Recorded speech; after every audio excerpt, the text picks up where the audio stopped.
Hello my dear students, again I am your biology mentor लेखिका ma'am with the next lecture on the topic cell।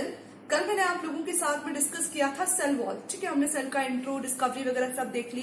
कल मैंने आप लोगों को cell wall discuss किया था मैंने, सॉरी। तो सेल वॉल में हमने एट द एंड हमने कहा जाके उसको रोका कि भाई सेल वॉल की जो 3 लेयर्स है उनका कंपोजिशन क्या है। तो मैंने आप लोगों को बताया था कि जो मिडिल लैमेला है, बेटा जो मिडिल लैमेला है वो किसकी बनी हुई है? पैक्टेट यूनिट की बनी हुई है, ठीक है। पैक्टेट केमिकल की जो केमिकल है उसके अंदर दैट इज पैक्टेट, ठीक है। तो एनसीईआरटी के according it is magnesium pectate और calcium pectate, clear my dear. अब ये जो पैक्टेट है बेटा, इसकी एक बहुत अच्छी खासियत ये है इस पर्टिकुलर केमिकल की, इस पर्टिकुलर यूनिट की, सब्सटेंस की, कि इसकी वजह से सेल को इलास्टिसिटी एंड फ्लेक्सिबिलिटी प्रोवाइड होती है, ठीक है। ये क्या प्रोवाइड करता है? सेल को इलास्टिसिटी एंड फ्लेक्सिबिलिटी प्रोवाइड करता है माय डियर। तो इसलिए मैंने दोबारा इस चीज को आपके सामने रिवाइज किया है।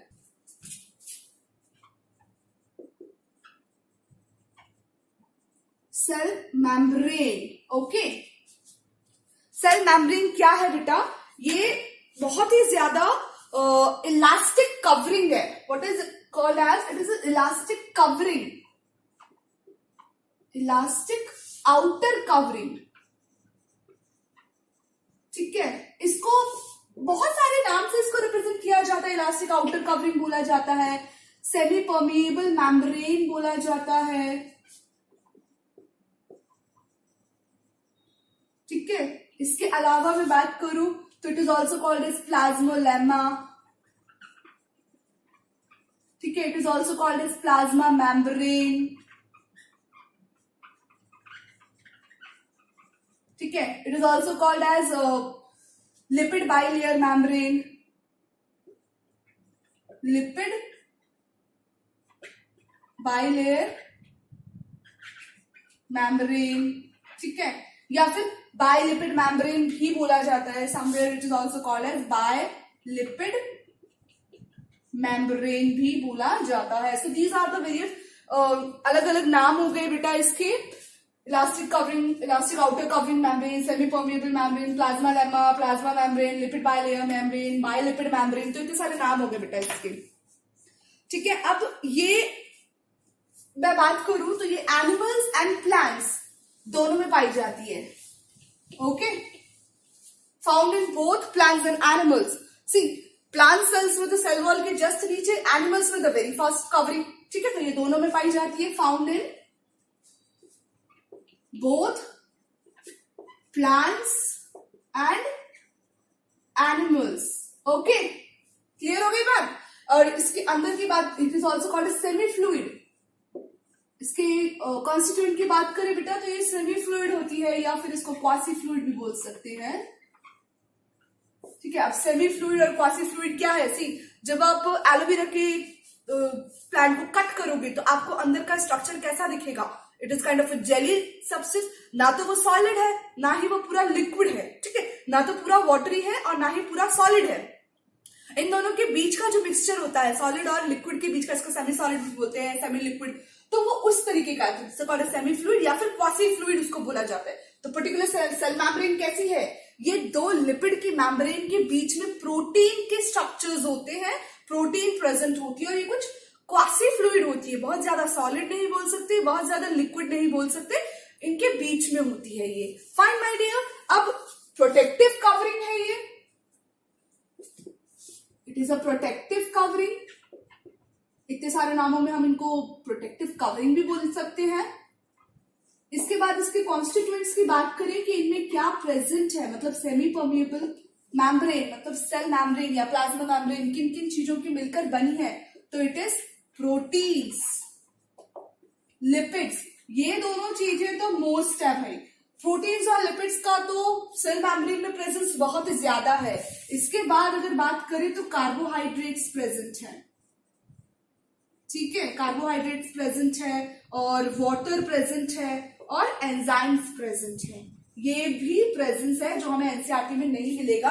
हमें एनसीईआरटी में सिर्फ इतना पता चलेगा कि जो cell membrane is made up of proteins and lipids molecules, ठीक है, वो तो ठीक है, लेकिन carbohydrate, water and enzymes is also part of the cell membrane. Carbohydrates भी प्रेजेंट होते हैं because without the carbohydrates cell membrane will cannot perform energy and cannot get energy. Glucose के यूनिट होना भी जरूरी है उसके, और वाटर होना भी जरूरी है बिकॉज वाटर नहीं होगा तो वो क्या हो जाएगी, प्रोटीन लिपिड्स की वजह से एंटायर सॉलिड हो जाएगी। सो सेमी फ्लूइड तभी होगी ना जब वाटर का प्रेजेंस होगा।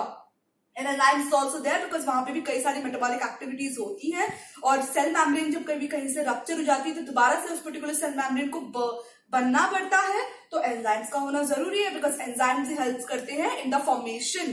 ठीक है, चलो आगे देखते हैं। अब हम बात करेंगे इन कॉन्स्टिट्यूएंट्स के प्रेजेंस की, कितने कितने प्रेजेंस है, कितनी मात्रा में प्रेजेंस है ये।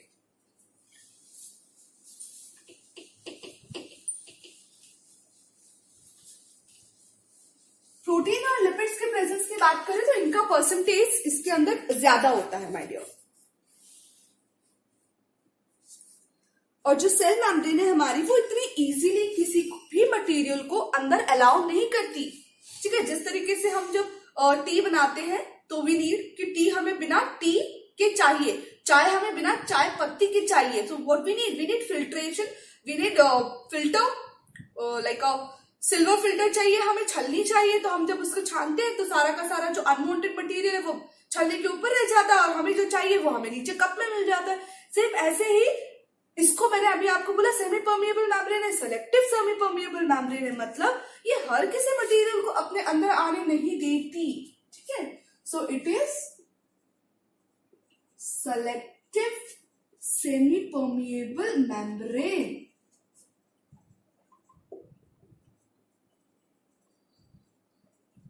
Does not allow any substance, बल्कि क्या करती है, चूज करती है, choose and select the appropriate need of materials. किस मटीरियल की नीड है, कितनी जरूरी है, सिर्फ उसी को ही वो चूज करेगी और उसी को ही सेलेक्ट करके अंदर एंटर करने देगी। अदरवाइज वो फालतू के न्यूट्रिएंट्स को, फालतू के मिनरल्स को सेल के अंदर आने नहीं देगी, ना ही इंपॉर्टेंट मिनरल्स और न्यूट्रिएंट्स को सेल से बाहर जाने देगी। ओके डियर, चलो आगे देखते हैं। अब हम does not allow any material to enter into the cells, ये भी आप लाइन लिख सकते हो, does not allow any material to enter into the cell। चलिए अब हम आगे देखते हैं कि इसके मैं अभी आपको बताई थी कॉन्स्टिट्यूएंट्स की, तो इसके कॉन्स्टिट्यूएंट्स के बारे में हम जानते हैं। सो वेरी फर्स्ट कॉन्स्टिट्यूएंट्स हमने प्रोटीन देखा था। ठीक है, तो प्रोटीन बेटा इसके अंदर 20 to 70% प्रेजेंट रहते हैं। ओके, एंड लिपिड्स की बात करें वहीं पे तो लिपिड्स 20 to 79% है। Lipids are much in more percentage than protein, but देखा जाए तो बैलेंसिंग रहता है, लिपिड्स का परसेंटेज थोड़ा सा ज्यादा रहता है। ठीक है, कार्बोहाइड्रेट की बात करें तो it is about 1 to 5%, enzymes 30 types के पाए जाते हैं, और वाटर इसके अंदर समथिंग 20% वाटर प्रेजेंट होता है। अब प्रोटीन की बात कर रहे हैं बेटा, तो प्रोटीन को हम दो तरीके से डिवाइड कर सकते हैं on the base of extraction. एक तो एक्सट्रैक्शन के बेस पर, और दूसरा हम इसको रख सकते हैं कैरियर के बेस पर। ठीक है, on the base of carrier, मतलब sorry it is carrier means किसी चीज को लेकर जाने के लिए। ठीक है, चलो आगे देखो बेटा, कैरियर बेस पर तो आप नहीं समझ, चलो फंक्शन के बेस पर समझ लेते हैं इसको, कैरियर बेस पर नहीं समझ पाएंगे, on the base of function. चलिए,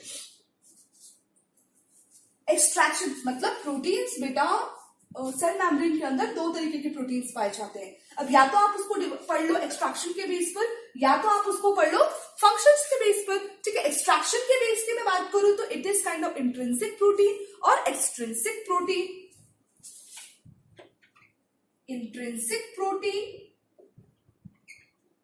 या फिर एक्सट्रिंसिक प्रोटीन। ठीक है, इंट्रिंसिक प्रोटीन मतलब जो लिपिड है, ये जो सेल मेम्ब्रेन, जो बायोलिपिड लेयर है, एक लिपिड की लेयर ऊपर, एक लिपिड की लेयर नीचे। नहीं समझ आएगा, नो प्रॉब्लम, अल्ट्रा स्ट्रक्चर में एक्सप्लेन करूंगी, जस्ट टेक पेशेंस रखो थोड़ा सा। मैं अभी आपको आगे जाके इसका पूरा का पूरा स्ट्रक्चर बना के बताऊंगी कि मेम्ब्रेन, सेल मेम्ब्रेन का जो डायग्राम है वो कैसा होता है, अभी आपको समझना है। ठीक है, एक्सट्रैक्शन के बेस पर इंट्रिंसिक प्रोटीन और एक्सट्रिंसिक प्रोटीन। इंट्रिंसिक प्रोटीन अंदर की तरफ प्रेजेंट होते हैं और एक्सट्रिंसिक प्रोटीन बाहर की तरफ प्रेजेंट होते हैं। अब जो बाहर की तरफ जो प्रोटीन है उनको तो आराम से एक्सट्रैक्ट किया जा सकता है ना, जब जरूरी हो आराम से लिया जा सकता है, और जो इंट्रिंसिक प्रोटीन है उनको एक्सट्रैक्ट नहीं किया जा सकता क्योंकि वो मेम्ब्रेन में बाउंड होते हैं। ये पर्टिकुलर प्रोटीन है और ये मेम्ब्रेन के अंदर इस तरीके से नीडेड रहते हैं, बंधे रहते हैं। तो आप इंटरनल प्रोटीन को तो इजीली एक्सट्रैक्ट नहीं कर सकते ना, बट अगर कोई प्रोटीन ये लेयर है और उसके बाहर है तो इस प्रोटीन को तो हम आराम से एक्सट्रैक्ट कर सकते हैं। तो इस बेस पर प्रोटीन को डिफाइन किया गया। दूसरा हो गया फंक्शन के बेस पर, तो एक तो हो गया इसमें स्ट्रक्चरल प्रोटीन और एक हो गया इसमें कैरियर प्रोटीन।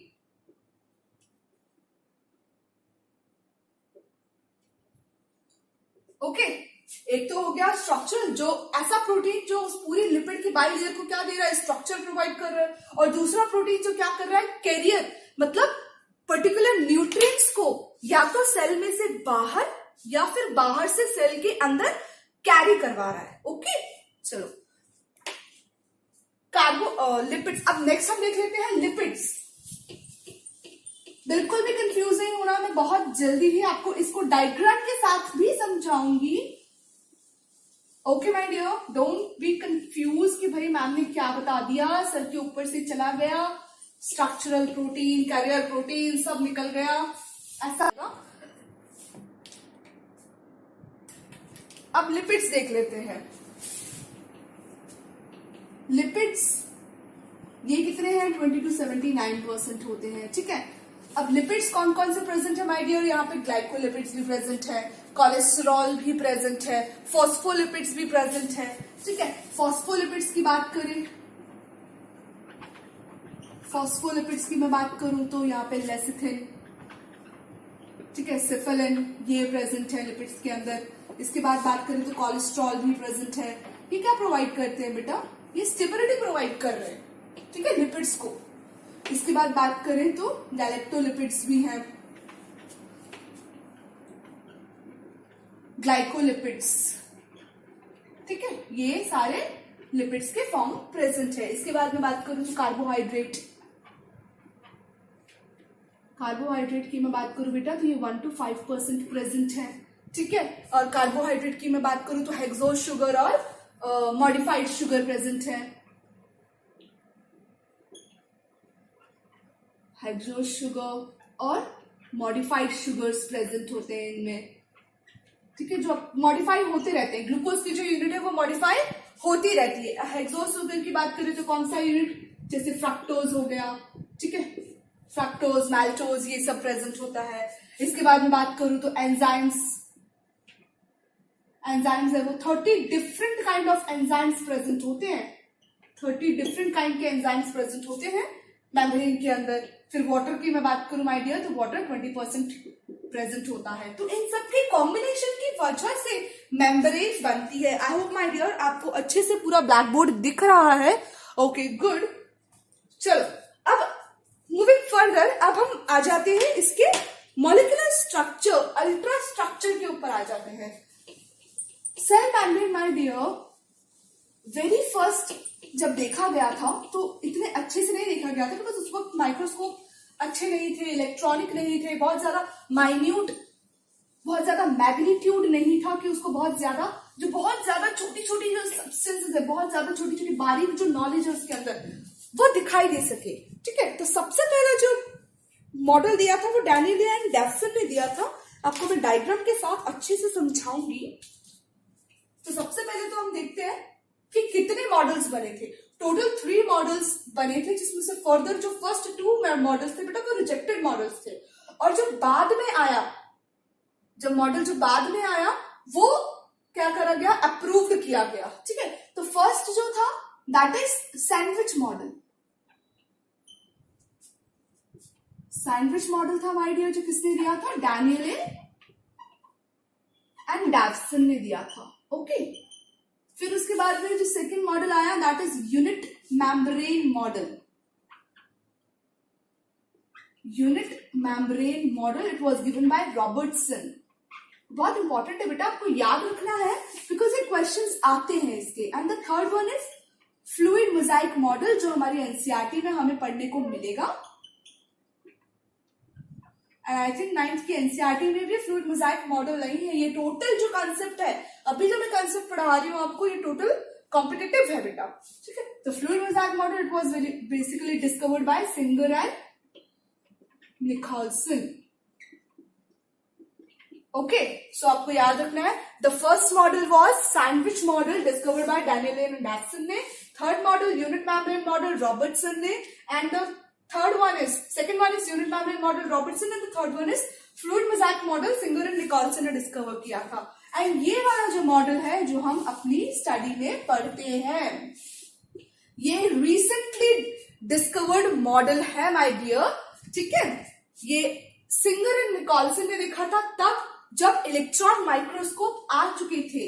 क्या आ चुके थे, इलेक्ट्रॉन माइक्रोस्कोप आ चुके थे, तब बहुत बारीक चीजें उसके अंदर देखी गई, क्या क्या प्रेजेंट है, किस तरीके से मेम्ब्रेन का जो वर्जन है, मेम्ब्रेन किस तरीके की बनी हुई है, क्या क्या मॉलिक्यूल्स, क्या क्या लिपिड्स किस तरीके से अरेंज है, प्रोटीन्स और लिपिड्स सब अच्छे से व्यू हुए। लेकिन इससे पहले जो मॉडल्स देखे गए वो नॉर्मल माइक्रोस्कोप में देखे गए, तो प्रॉपर तरीके से उन्हें प्रोटीन का स्ट्रक्चर नहीं देखने को मिला और लिपिड्स के स्ट्रक्चर देखने को नहीं मिला। तो समाउ उन्होंने सिर्फ आइडिया दिया कि मेम्ब्रेन इस तरीके की हो सकती है, और फर्दर उसको और अच्छे से एक्सप्लेन किया। तो सबसे पहले हम पढ़ेंगे सैंडविच मॉडल, जो कि डैनियल एंड डैवसन ने दिया था। नाम कैसे पड़ा सैंडविच का, यू ऑल नो ना सैंडविच क्या है, ऊपर ब्रेड की लेयर, नीचे ब्रेड की लेयर, और सेंटर में आप चाहे कुछ भी चाहो रख सकते हो, पोटैटो मैश रख दो, ऑनियन रख दो, वेजिटेबल्स रख दो, या फिर चीज रख दो। ठीक है, तो कुछ इसी तरीके की मेम्ब्रेन भी होती है। मैंने रिमेम्बर, मैं तब से बोल रही हूँ, it is a by lipid layer, lipid की 2 लेयर होती है, एंड उसके बाद प्रोटीन एम्बेडेड रहते हैं। जिस तरीके से ब्रेड की ऊपर की लेयर है, ब्रेड के नीचे की लेयर है, तो वो जो 2 लेयर है वो किसकी है, लिपिड्स की है वो। ठीक है, फॉस्फोलिपिड्स, कोलेस्ट्रॉल, गैलेक्टोलिपिड्स, ग्लाइकोलिपिड्स, इन सब की है वो लेयर। और सेंटर में क्या है, टोटल प्रोटीन्स प्रेजेंट है। ठीक है, आउटर में प्रोटीन्स प्रेजेंट है। ठीक है माय डियर, चलिए तो सबसे पहले हम देखते हैं सैंडविच मॉडल। हम देखते हैं डैनियल एंड डैवसन, में डायग्राम बना रही हूँ माय डियर। सब उससे पहले आप एक चीज समझो कि मैं लिपिड्स यूनिट को किस तरीके से रिप्रेजेंट करूंगी। तो लिपिड्स को मैं इस तरीके से रिप्रेजेंट करूंगी, थोड़ा और मैं बड़ा बना देती हूँ। लिपिड्स यूनिट को मैं इस तरीके से रिप्रेजेंट करूंगी, ये इसका हेड रीजन है और ये इसका टेल रीजन है। जो हेड रीजन है बेटा वो हाइड्रोफिलिक कहलाया जाता है, हाइड्रोफिलिक, और जो टेल रीजन है it is called as hydrophobic. ठीक है, अब हाइड्रो का मतलब तो वाटर है बेटा, फोबिक का मतलब फोबिया होना, डरना, और फिलिक मतलब किसी चीज को अट्रैक्ट करना। ठीक है, हेड रीजन के ऊपर वाटर प्रेजेंट रहता है, लेकिन टेल रीजन के पास में, जहां पे टेल रीजन है लिपिड्स के, वहां पे वाटर प्रेजेंट नहीं है। ठीक है, तो इसलिए वो हाइड्रोफोबिक है, मतलब जहां पे लिपिड्स की टेल्स रहती है वहां पे वाटर प्रेजेंट नहीं होगा, पर जहां पे हेड रीजन है वहां पे वाटर उसके ऊपर की तरफ फिल्ड रहेंगे। ठीक है, चलो तो डायग्राम देखो अब आप आराम से अच्छे से। सैंडविच मॉडल में सबसे पहले बनाने जा रही हूं, एक इंफॉर्मेशन और मिलेगी आपको, बहुत ध्यान से देखना है। ये जो मैं डायग्राम बना रही हूं ये मैं लिपिड्स बना रही हूं अभी।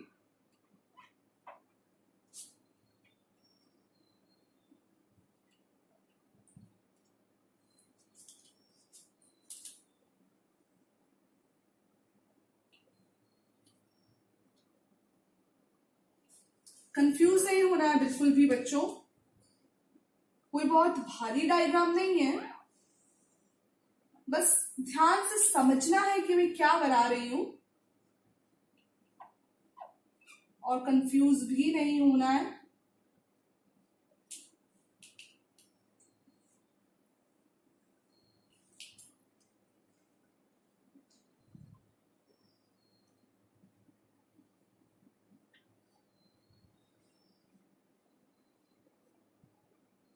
ये सब मैं लिपिड्स बना रही हूँ। सी लिपिड्स की 2 लेयर हो गई ना, एक लेयर ऊपर जा रही है और एक लेयर जस्ट उसके ऑपोजिट नीचे की तरफ मूव कर रही है। ओके,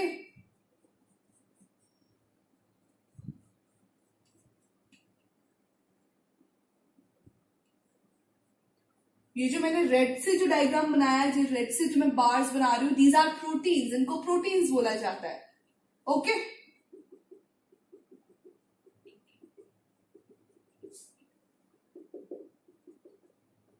तो इट इज नॉट नेसेसरी कि प्रोटीन्स इतना पूरा लेयरली प्रेजेंट होती है, ऐसा नहीं होता है। लिपिड्स की बेटा 2 लेयर हो गई और इनके बीच में आप देखो प्रोटीन्स एम्बेडेड है। जितने भी मैंने रेड से बनाया है, these are called protein. Okay, now see, मैं लेबल कर रही हूं, these are lipids head and this is tail. ये जो है extrinsic protein. Okay, extrinsic protein and this is intrinsic protein। Match नहीं करना इसको, मैं अभी सैंडविच मॉडल नहीं बना रही हूं। मैं सबसे पहले आपको प्रेजेंट टाइम पे जो हम मेम्ब्रेन पढ़ते हैं, फ्लूइड मोज़ेक मॉडल मेम्ब्रेन, मैं वो पढ़ा रही हूं आपको। ठीक है, तो ये इंट्रिंसिक प्रोटीन, सॉरी ये भी एक्सट्रिंसिक है, एक्सट्रिंसिक। ये जो अंदर की तरफ जो प्रोटीन्स प्रेजेंट है बेटा, दीज आर इंट्रिंसिक प्रोटीन।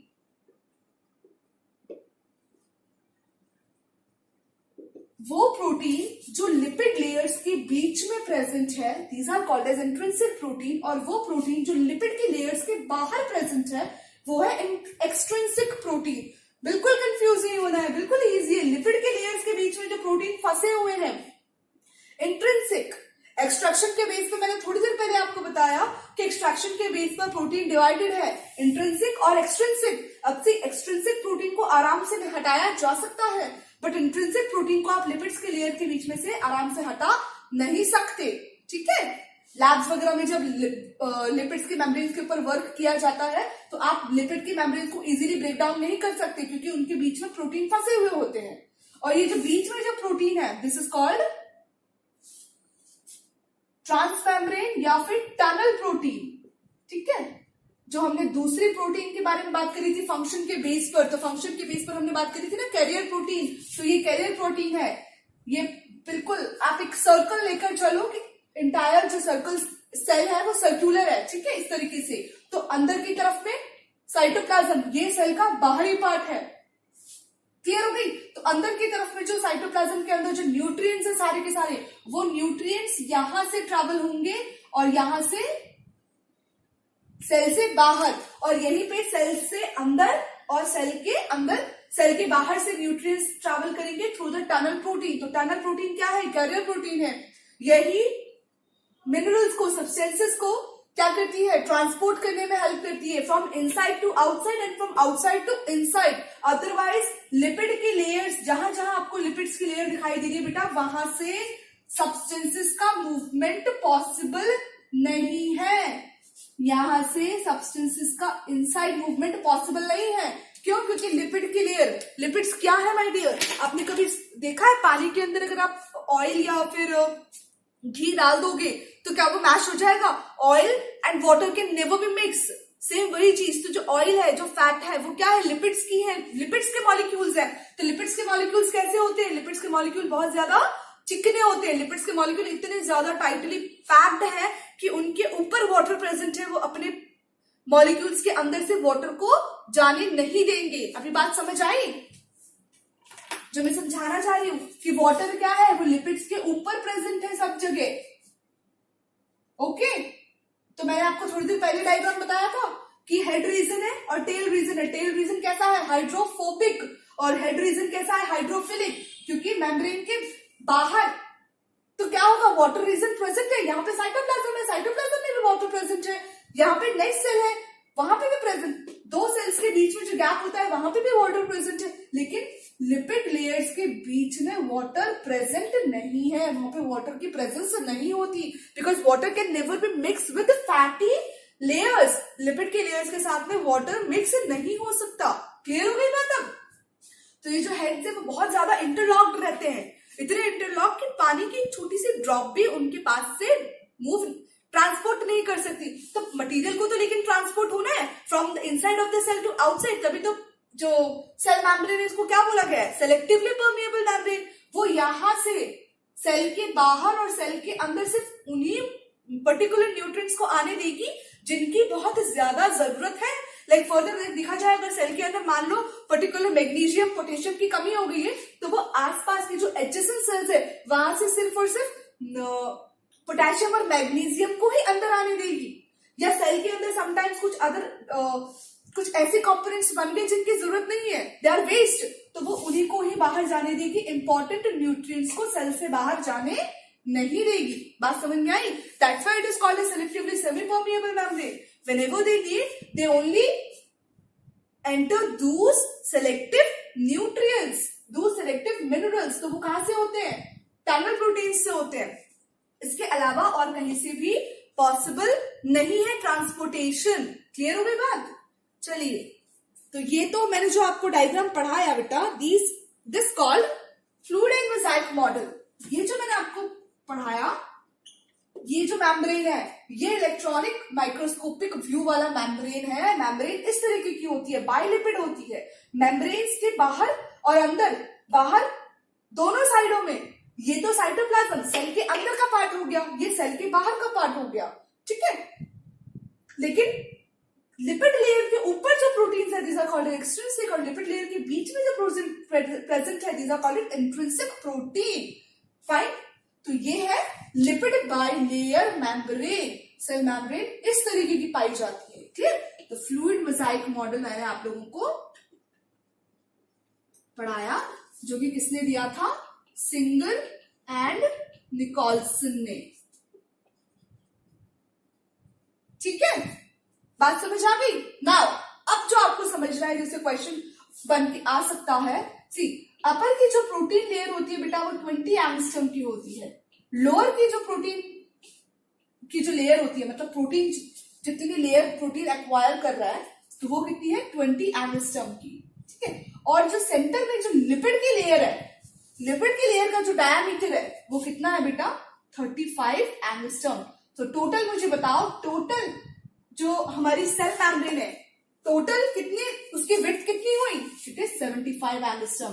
तो ये भी आपको याद रखना है, जो सेल मेम्ब्रेन है इसकी जो विड्थ है वो कितनी है, it is of 75 angstrom. Cell membrane is of 75 angstrom, ये भी आपको याद रखना है क्योंकि इससे भी क्वेश्चन बन के आता है, ठीक है। It is 75 angstrom. थिक बोल सकते हैं, विड्थ बोल दो या थिक बोल दो। क्लियर? आई होप आपको ये अच्छे से समझ आया। इसमें कोई भी डाउट हो तो मुझे जरूर मैसेज करना माय डियर। चलो अब फर्दर मैं आपको फटाफट से दो और जो मेम्ब्रेन है, ये तो बेटा माइंड में भर लो इसका डायग्राम। आपको इतना क्लियर डायग्राम और किसी बुक में अच्छे से समझने को नहीं मिलेगा।